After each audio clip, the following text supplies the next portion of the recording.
Hello guys, কেমন আছো তোমরা সবাই? আশা করি সবাই খুব ভালো আছো। রিম্পিস কিচেনের তরফ থেকে নতুন একটা রেসিপি নিয়ে আমি আবার হাজির হলাম। আমি রিম্পি। তো আজকে আমি তোমাদের সাথে তৈরি করে দেখাচ্ছি লোটে মাছের একটি রেসিপি। তার জন্য আমি 500 গ্রাম লোটে মাছ ইউজ করে নিয়েছি। লোটে মাছগুলোকে ভালো করে কেটে ধুয়ে আমি পরিষ্কার করে নিয়েছি। এরকম দু ভাগে ভাগ করে নিয়েছি, মানে 2 পিস করে নিয়েছি।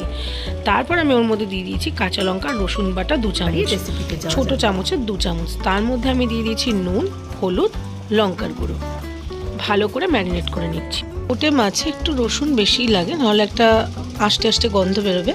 তো তারপর ম্যারিনেট করে আমি 15 মিনিট রেখে দিয়েছি। আর এই রান্নার তেলটা একটু বেশি ইউজ করছি আমি। তারপর কড়াই গরম হয়ে গেলে তেল দিয়ে দিয়েছি। কড়াইটা যেহেতু খুব গরম ছিল, তেলটা দেওয়ার সাথে সাথে তেলটাও গরম হয়ে গেছে। তারপরে আমি 2টো বড় সাইজের পেঁয়াজকে ভালো করে কুচি কুচি করে কেটে নিয়েছি। কেটে আমি তেলের মধ্যে দিয়ে এটাকে 5 থেকে 7 মিনিট মতন ফ্রাই করে নেব।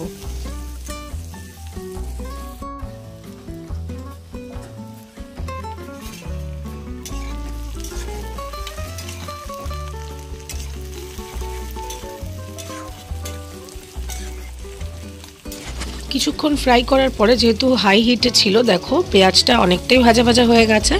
এই পর্যায়ে আমি দিয়ে দিয়েছি একটা কেটে রাখা টমেটো। টমেটোটা মাঝারি সাইজের দিয়েছিলাম।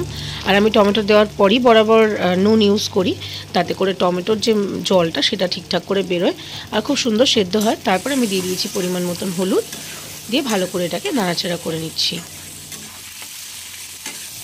পেঁয়াজ টমেটো তো খুব সুন্দর করে ফ্রাই হচ্ছে। এরপরে আমাদেরকে পরের ধাপে এগোতে হবে। পরের ধাপে আমরা কি করব, আমি মিক্সিতে কাঁচা লঙ্কা এবং রসুনকে ভালো করে বেটে নিয়েছিলাম। ম্যারিনেশনের সময় তোমাদেরকে সেটা দেখিয়েছি।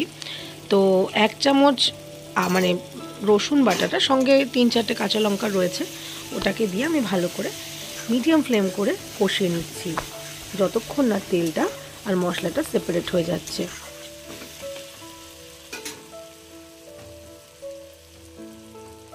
তারপর আমি ইউজ করে নিচ্ছি কিছু গুঁড়ো মশলা। ঝালটা আপনারা কমিয়ে বাড়িয়ে নেবেন। আমি কাঁচা লঙ্কা বাটা দিয়েছিলাম।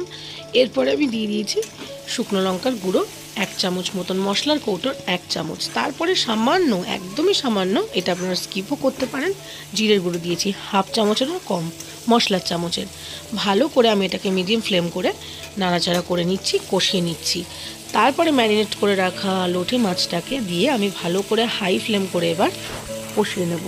যেহেতু আমি গোটা গোটা রান্না করব না, মাখা মাখা করব, তাই জোরে মানে বারবার করে যদি আমরা নাড়াচাড়াও করি কোনো সমস্যা হবে না। তো হাই ফ্লেমে আমি এটাকে বারবার করে নাড়াচাড়া করে নিচ্ছি।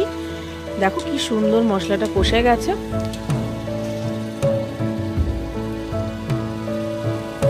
আমি আগের একটা কোনো শর্ট ভিডিওতে বলেছিলাম যে তোমরা কোনটা খেতে বেশি পছন্দ করো, মাখা মাখা গোটা গোটা নাকি একদম ঝুড়ো ঝুড়ো। সত্যি বলতে আমার ঝুড়োটা খেতে ভালো লাগে, বাট মাঝে সাথে একটু টেস্টের চেঞ্জ করা উচিত। আমার হাজব্যান্ড যেরকম মাখা মাখা খেতে পছন্দ করে, আজকে মাখা মাখিয়ে রান্না করছি। তো আমি এটাকে ভালো করে নেড়ে চেড়ে নেওয়ার পরে দিয়ে দিয়েছি আরেকটু লঙ্কার গুঁড়ো। আমার মনে হচ্ছে ঝালটা একটু কম হয়েছে। আর দিয়ে দিয়েছি 4টে কাঁচা লঙ্কা গোল গোল করে, মানে ছোটো রিং রিং করে আমি দিয়ে দিয়েছি। দেখো এরকম মাখা মাখা যখন হয়ে এসছে, তোমাদের যাতে বুঝতে সুবিধা হয়, তাহলে আমি জিনিসটা কড়াইতেই করে নিই। আমি একটা একটা করে মাছ নিয়ে, দেখো এরকম চাপলেই যেহেতু সেদ্ধ হয়ে গেছে, কাঁটাটাকে বার করে নিচ্ছি, নাহলে কাঁটাটা মুখে লাগে।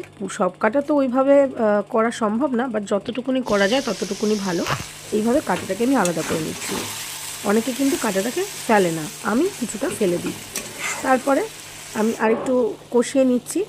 এই পর্যায়ে আমি দিয়ে দিয়েছি ধনেপাতা। যেহেতু ধনেপাতার সিজন, ধনেপাতা দিলে ফ্লেভারটা আরও সুন্দর হয়।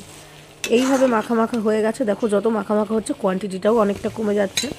আমার এত খিদে পেয়েছিল, আমি এই অবস্থা দেখো একটু খেয়েও নিয়েছি। তারপরে এই ফার্স্ট টাইম যদিও আমার লাইফে। তো তারপরে আরেকটু কষা কষা হয়ে গেছে, তারপরে আমি এটাকে সার্ভ করে নিয়েছি। আমার ওই অবস্থায় খেতে ইচ্ছা করছিল তাই খেয়েছি। যাই হোক, ভিডিওটি লাইক করে কমেন্ট করে আমার পাশে থেকো। কেমন লাগলো অবশ্যই, আমার রেসিপি তোমাদের কেমন লাগলো অবশ্যই কমেন্ট করে জানিও। চ্যানেলটি সাবস্ক্রাইব না করা থাকলে করার অনুরোধ। যদি তোমরা আমার রেসিপি ফেসবুক পেজ থেকে দেখে থাকো তাহলে ফলো করার অনুরোধ রইল। আশা করি তোমরা কাজটি করেছো। আর যদি কাজটি করে থাকো তোমাদেরকে অসংখ্য ধন্যবাদ। আর খুব বেশি ভালো লাগলে অবশ্যই তোমাদের বন্ধু বান্ধবীদের সাথে শেয়ার করো। বাই।